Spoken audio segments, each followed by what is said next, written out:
Hi, ma'am. Smile first. Smile first. Okay. Smile. Hi guys, this is Chef Patrick Ko and welcome to another episode of Medyo Cooking Show. Today we're gonna make one of Fat Cow's most favorite starters, which is the Ube Brioche. We give it out as a complimentary to our customers every time they dine here. So for our Ube Brioche, of course, we're gonna use fresh ube, bread flour, eggs, sugar, oil, butter, milk, yeast, and salt. So we're gonna mix our ingredients, and the most common mistake of making bread is you just combine everything.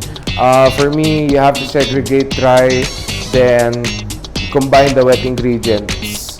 Bread flour, mashed ube, kung pasosyalon, purple yam, charot, white sugar, salt, then our yeast. All our dry ingredients are here. So let's just combine everything.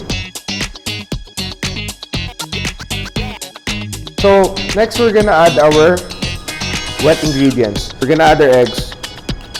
So that's 2 eggs, then our milk, then oil.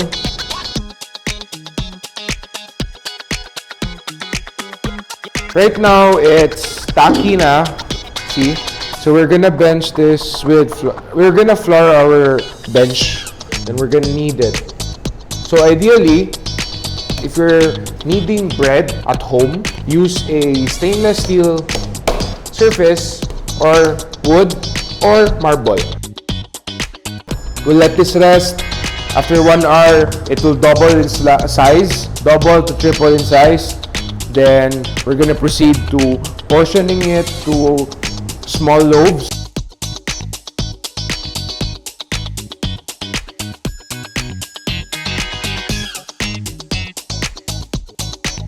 For our egg wash, we're gonna add a little bit of milk.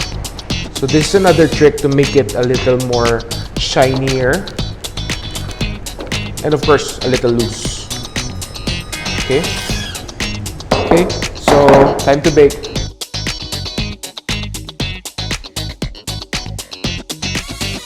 So here we have our Ube Brioche fresh from the oven.